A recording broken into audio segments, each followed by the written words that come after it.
नमस्कार दोस्तों, पीएलटेक्स में आपका स्वागत है। दोस्तों, आज के इस क्लास में आपको यूपी ट्रिपल एससी वीडियो और एग्जाम 2022 के लिए प्रैक्टिस सेट छठा लेकर आया हूं और इस प्रैक्टिस सेट के अंतर्गत भाग थर्ड को देखने वाले हैं। भाग थर्ड सामान्य जानकारी के 50 क्वेश्चंस को सॉल्व करेंगे इस क्लास में। दोस्तों यदि आप हमारे चैनल पर नए हैं तो चैनल को सब्सक्राइब कीजिए, लाइक कीजिए, शेयर कीजिए। दोस्तों आइए शुरू करते हैं क्वेश्चन नंबर 101 से। क्वेश्चन नंबर 101 है, फरवरी 2022 में अंतर्राष्ट्रीय बौद्धिक संपदा सूचकांक 2022 जारी किया गया है। इस सूचकांक में भारत ने कौन सा स्थान प्राप्त किया है? तो दोस्तों आपको बताना है, दिए गए ऑप्शंस में से करंट अफेयर का क्वेश्चन है, कौन सा राइट आंसर हो जाएगा। तो यहाँ पे राइट आंसर जो हो जाएगा दोस्तों ऑप्शन बी हो जाएगा। 43वां ऑप्शन बी यहाँ पे राइट आंसर हो जाएगा। अगला क्वेश्चन नंबर 102 है दोस्तों। 18 फरवरी 2022 को हुरुन इंडिया वेल्थ रिपोर्ट 2021 जारी की गई है। इस रिपोर्ट में भारत के करोड़पति परिवारों की संख्या में कितने प्रतिशत वृद्धि दर्ज की गई है? तो राइट आंसर ऑप्शन बी हो जाएगा, 11%। नेक्स्ट क्वेश्चन नंबर 103 है। केंद्रीय स्वास्थ्य और परिवार कल्याण मंत्री मनसुख मंडाविया ने 26 फरवरी 2022 को किस अभियान की शुरुआत की है? तो राइट आंसर ऑप्शन बी हो जाएगा दोस्तों, राष्ट्रीय पोलियो टीकाकरण अभियान। केंद्रीय स्वास्थ्य और परिवार कल्याण मंत्री मनसुख मंडाविया ने 5 वर्ष से कम आयु के बच्चों को पोलियो दवा की खुराक पिलाकर वर्ष 2022 के लिए राष्ट्रीय पोलियो टीकाकरण अभियान की शुरुआत की। राष्ट्रीय टीकाकरण दिवस 2022 रविवार अर्थात 27 फरवरी 2022 को पूरे देश में आयोजित किया गया। ध्यान रखिएगा। अगला क्वेश्चन नंबर 104। भारतीय नौसेना के किस जहाज में 18 जनवरी 2022 को हुए धमाके में 3 व्यक्तियों की मृत्यु हो गई?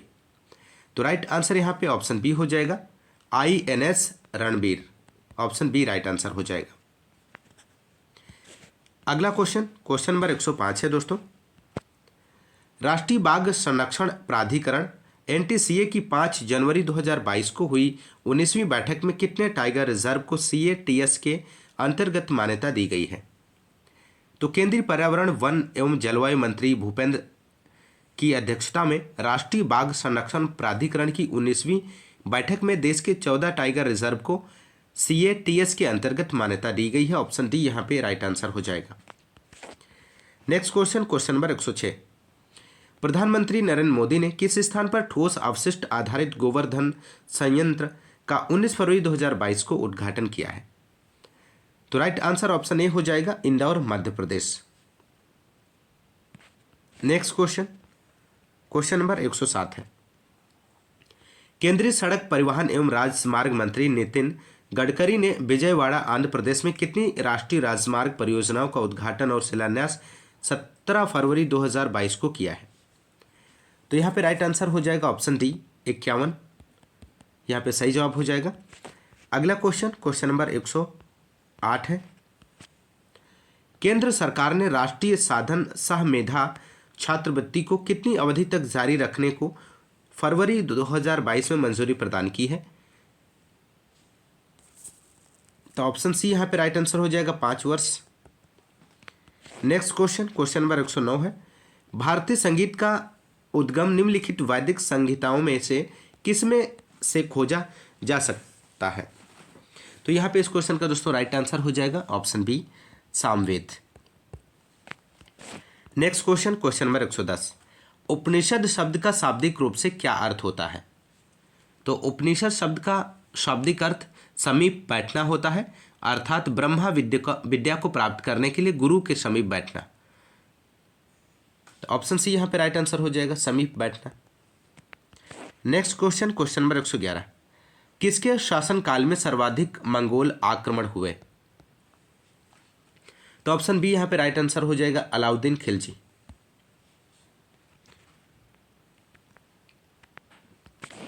अगला क्वेश्चन नंबर 112। गरम दल और नरम दल के मध्य मतभेद कांग्रेस के सूरत अधिवेशन में खुलकर सामने आया जो हुआ था। तो कांग्रेस के 23वां अधिवेशन वर्ष 1907 सूरत में हुआ था, जिसके अध्यक्ष रास बिहारी बोस थे। इस अधिवेशन में कांग्रेस नरम और गरम दल में बट गया। वर्ष 1916 के लखनऊ अधिवेशन में नरम दल और गरम दल पुनः मिल गए। ऑप्शन सी यहाँ पे राइट आंसर हो जाएगा, 1907। Next question, question number 113। गुप्त युग का प्रवर्तक कौन था? तो गुप्त युग का प्रवर्तक श्रीगुप्त था। ऑप्शन बी यहाँ पे राइट आंसर हो जाएगा। नेक्स्ट क्वेश्चन दोस्तों, क्वेश्चन नंबर 114। विश्व का सबसे ऊंचा ज्वालामुखी है, आपको बताना है दोस्तों दिए गए ऑप्शंस में से इसका सही जवाब क्या हो जाएगा। तो विश्व का सबसे ऊंचा ज्वालामुखी कोटोपैक्सी है। यह इक्वाडोर में स्थित है और इसकी राजधानी क्यूटो है। यह विश्व की सर्वाधिक ऊंचाई पर स्थित राजधानी है। कोटोपैक्सी एक सक्रिय ज्वालामुखी है जो एंडीज पर्वत श्रेणी के मध्य बोलिविया पठार पर स्थित है। ऑप्शन बी यहाँ पे राइट आंसर हो जाएगा, ध्यान रखिएगा दोस्तों।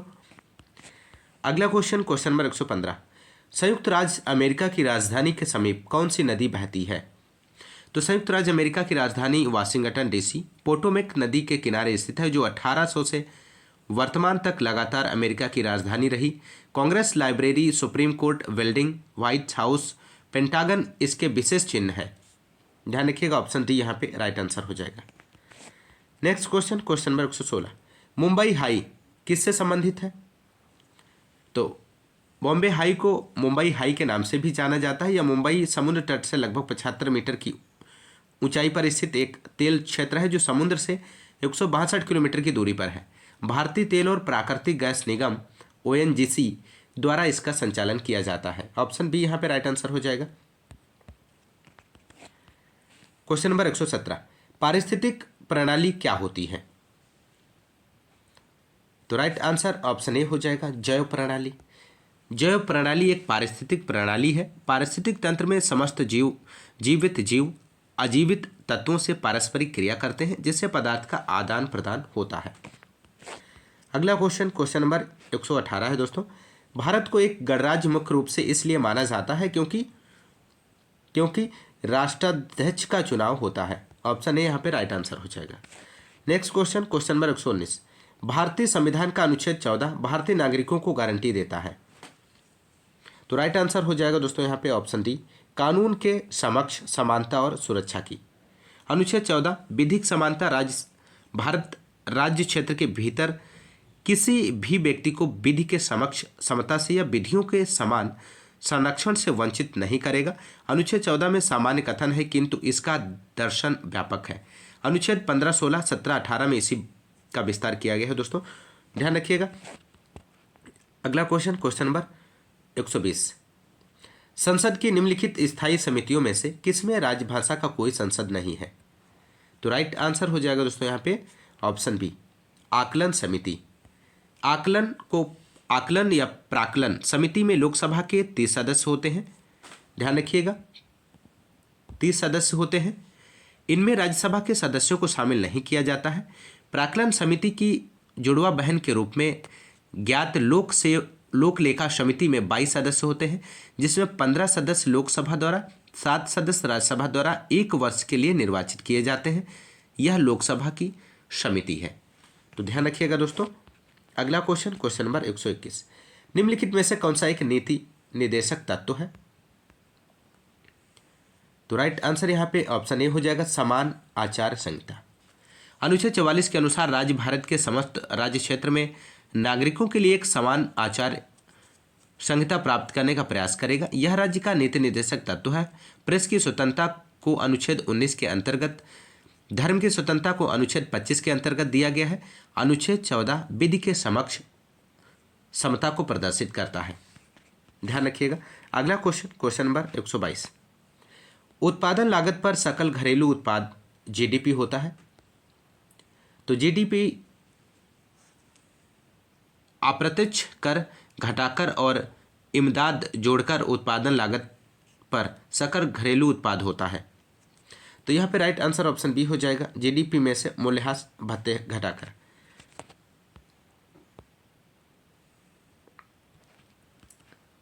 माफ कीजिएगा, इस क्वेश्चन का राइट आंसर ऑप्शन फर्स्ट हो जाएगा, GDP में अप्रत्यक्ष कर घटाकर और इमदाद जोड़कर। अगला क्वेश्चन नंबर 123 है, कृषि उत्पादों का श्रेणीकरण और मानवीकरण किसके माध्यम से होता है? तो राइट आंसर यहाँ पे ऑप्शन बी हो जाएगा, विपणन और निरीक्षण निदेशालय। अगला क्वेश्चन नंबर 124 है, रेफ्रिजरेशन वह प्रक्रिया है जिससे क्या होता है? रेफ्रिजरेशन वह प्रक्रिया है जिसमें प्रशीतक के फलस्वरूप जीवाणुओं एवं कीटाणुओं की वृद्धि दर कम हो जाती है। ऑप्शन बी यहाँ पे राइट आंसर हो जाएगा, कीटाणुओं की वृद्धि दर घट जाती है। नेक्स्ट क्वेश्चन नंबर 125, एड्स का क्या कारण है? आपको बताना है दोस्तों। तो एड्स के विषाणु को वर्ष 1986 में मानव प्रतिरक्षा अपूर्णता वायरस HIV नाम दिया गया।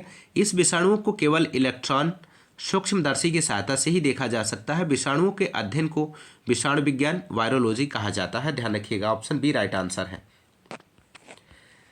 अगला क्वेश्चन नंबर 126, प्रसिद्ध पुस्तक ए वेटर इंडिया ए वेटर वर्ल्ड का लेखक कौन है?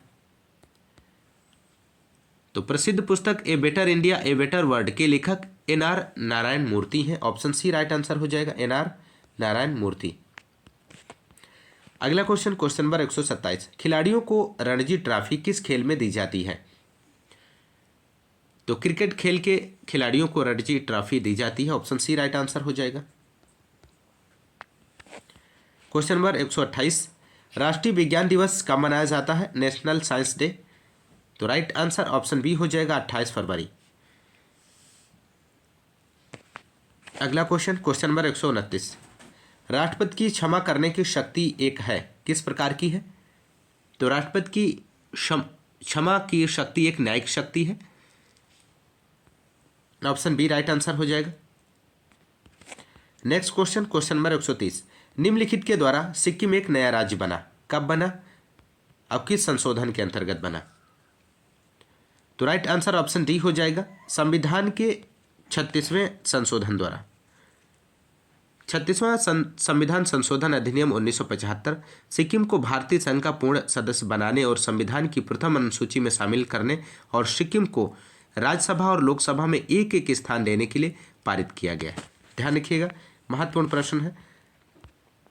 अगला क्वेश्चन नंबर 131, वर्ष 1857 के संग्राम के निम्नलिखित केंद्रों में से सबसे पहले अंग्रेजों ने किसे पुनः अधिग्रहित किया? तो वर्ष 1857 के स्वतंत्रता संग्राम में अंग्रेजी सेना ने निकलसन तथा हडसन नामक अंग्रेज अधिकारियों के नेतृत्व में सर्वप्रथम दिल्ली पर कब्जा किया। 20 सितंबर 1857 को दिल्ली केंद्र के विद्रोही नेता बहादुर शाह ने अंग्रेजी सेना के समक्ष आत्मसमर्पण कर दिया था। ऑप्शन सी यहाँ पे राइट आंसर हो जाएगा। अगला question number 132, Asiatic Society of Bengal के संस्थापक थे, आपको बताना है दोस्तों। तो एशियाटिक सोसाइटी ऑफ बंगाल की स्थापना 1784 में हुई थी दोस्तों, ध्यान रखिएगा। 1784 में सर विलियम जोन्स के द्वारा की गई थी। ऑप्शन सी यहाँ पे राइट आंसर हो जाएगा। नेक्स्ट क्वेश्चन नंबर 133, भारत में मोनोजाइट पाया जाता है, कहाँ पाया जाता है? तो राइट आंसर ऑप्शन डी हो जाएगा, केरल में पाया जाता है मोनोजाइट। मोनोजाइट एक परमाणविक खनिज अयस्क है या पैग्मेटाइड शैलों में मिलने वाला थोरियम, यूरेनियम, सीरियस तथा लैंथेनम का मिश्रण है। अगला क्वेश्चन नंबर 134, निम्नलिखित में से कौन सुमेलित नहीं है, आपको बताना है दोस्तों। इनमें से कौन सा सुमेलित नहीं दिया गया है? तो यहाँ पे इस क्वेश्चन का राइट आंसर ऑप्शन डी हो जाएगा, हैदराबाद दक्षिणी मध्य रेलवे का मुख्यालय है। ऑप्शन डी यहाँ पे राइट आंसर हो जाएगा।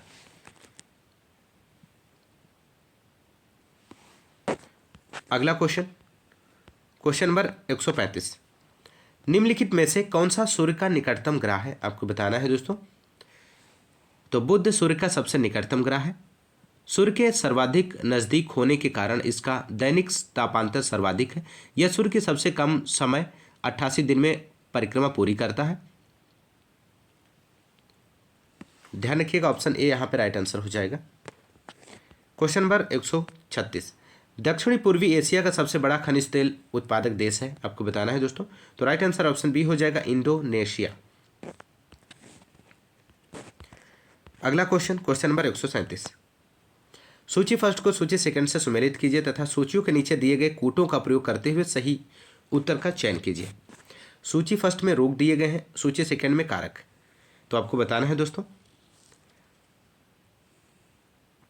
तो यहाँ पे खैरा रोग किसकी कमी से होता है? जस्ते की कमी से होता है। ऑप्शन 4 से इसका मिलान हो जाएगा। एनीमिया खून की कमी, थर्ड से मिलान हो जाएगा। ग्वाइटर घेंघा रोग आयोडीन की कमी के कारण होता है। और स्कर्वी विटामिन सी की कमी से होता है। तो इस प्रकार यहाँ पे इसका जो राइट आंसर हो जाएगा ऑप्शन डी हो जाएगा। ए का 4, बी का 3, सी का 2, डी का 1। अगला क्वेश्चन नंबर 138। निम्नलिखित युग्मों में से कौन सा एक सुमेलित नहीं है? तो यहाँ पे राइट आंसर हो जाएगा दोस्तों option B 1991 938। Option B right answer हो जाएगा। 1951 में 946 था, 1991 में 927 था, यहाँ पे 927 हो जाएगा 938 के स्थान पे। 1991 में 927 था, 2001 में 933 है, 2011 में 943 है। ध्यान रखिएगा। अगला क्वेश्चन नंबर 139। निम्नलिखित में से कौन सा सही रूप से सुमेलित नहीं है? तो राइट आंसर जो हो जाएगा ऑप्शन डी खाद्य एवं कृषि संगठन न्यूयॉर्क में है। ऑप्शन डी यहाँ पे सुमेलित नहीं है। खाद्य एवं कृषि संगठन संयुक्त राष्ट्र की विशिष्ट संस्था है। इसकी स्थापना 16 अक्टूबर 1945 को हुई थी। इसका मुख्यालय रोम में है, ना कि न्यूयॉर्क में। ध्यान रखिएगा। अगला क्वेश्चन नंबर 140। सूची फर्स्ट को सूची सेकंड से सुमेलित कीजिए तथा सही उत्तर का चयन सूचियों के नीचे दिए गए कूट से कीजिए। सूची फर्स्ट त्योहार है, सूची सेकंड राज्य दिए गए हैं। तो बिहू असम का प्रमुख त्योहार है। ऑप्शन फर्स्ट से हो जाएगा।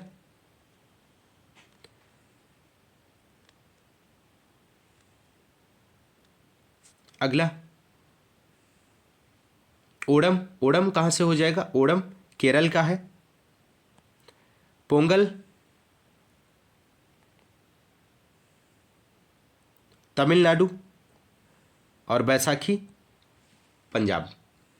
तो बिहू असम का प्रमुख त्यौहार है जो वर्ष में 3 बार मनाया जाता है। ओणम केरल का, पोंगल तमिलनाडु का, बैसाखी पंजाब का प्रमुख त्यौहार है। इन त्योहारों का संबंध फसल कटाई से है।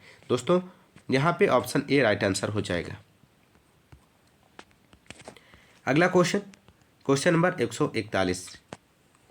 हिंदू मुस्लिम एकता का प्रतीक सुलह कुल उत्सव उत्तर प्रदेश में कहाँ आयोजित किया जाता है? तो हिंदू मुस्लिम एकता का प्रतीक सुलह कुल उत्सव आगरा उत्तर प्रदेश में आयोजित किया जाता है। ऑप्शन डी राइट आंसर हो जाएगा। Next question number 142। निम्नलिखित में से किसने लखनऊ के सांस्कृतिक क्रियाकलापों में योगदान नहीं दिया है? तो राइट आंसर 142 का हो जाएगा यहाँ पे सी मेहंदी ने लखनऊ के सांस्कृतिक क्रियाकलाप में योगदान नहीं दिया। ऑप्शन सी यहाँ पे राइट आंसर हो जाएगा। 143। चित्रकला की मुगल शैली का आरंभ किसने किया था? तो चित्रकला की मुगल शैली का आरंभ हुमायूं ने किया था। ऑप्शन बी राइट आंसर हो जाएगा। अगला क्वेश्चन नंबर 144। वर्ष 2011 की जनगणना के अनुसार उत्तर प्रदेश राज्य में महिला आबादी कुल आबादी का लगभग है। तो राइट आंसर ऑप्शन ए हो जाएगा 48% है। Next question number 145। Uttar Pradesh में लिंग अनुपात का विभेद सर्वाधिक रूप से घटा है। तो उत्तर प्रदेश में लिंग अनुपात का विभेद वर्ष 1991 से 2001 में सर्वाधिक रूप से घटा है। ऑप्शन डी राइट आंसर हो जाएगा। अगला क्वेश्चन नंबर 146। प्रिंटिंग हेतु उचित पेपर ओरिएंटेशन है, आपको बताना है दोस्तों। तो राइट आंसर ऑप्शन सी हो जाएगा, ए और बी दोनों, पोर्ट्रेट लैंडस्केप। अगला क्वेश्चन नंबर 147। ई वॉलेट का प्रयोग होता है कि तो ई वॉलेट का इस्तेमाल डिजिटल पेमेंट के लिए किया जाता है, ऑप्शन सी राइट आंसर हो जाएगा। Next question, question number 148, system के होने पर ऑपरेटिंग सिस्टम स्वतः बूट नहीं होता है। तो सिस्टम के शटडाउन होने पर ऑपरेटिंग सिस्टम स्वतः ही बूट नहीं होता, ऑप्शन ए राइट आंसर हो जाएगा। नेक्स्ट क्वेश्चन, क्वेश्चन नंबर 149, एक टेक्स्ट के एन्क्रिप्शन से हमारा तात्पर्य है। तो एक टेक्स्ट के एन्क्रिप्शन से हमारा तात्पर्य अपनी सुरक्षा को बनाए रखने के लिए इसे स्क्रैम्बल करना है, ऑप्शन सी राइट आंसर हो जाएगा। नेक्स्ट क्वेश्चन और अंतिम क्वेश्चन है इस प्रैक्टिस सेट का, निम्न में से कौन एक हार्डवेयर का उदाहरण नहीं है, आपको बताना है दोस्तों। तो राइट आंसर हो जाएगा option C interpreter. Interpreter hardware का उदाहरण नहीं है दोस्तों। तो दोस्तों यदि आपको क्लास पसंद आई है तो क्लास को ज़्यादा से ज़्यादा लाइक और शेयर करिए दोस्तों। आज की इस क्लास में बस इतना ही, मिलते हैं नेक्स्ट क्लास में, तब तक के लिए नमस्कार, जय हिंद, धन्यवाद।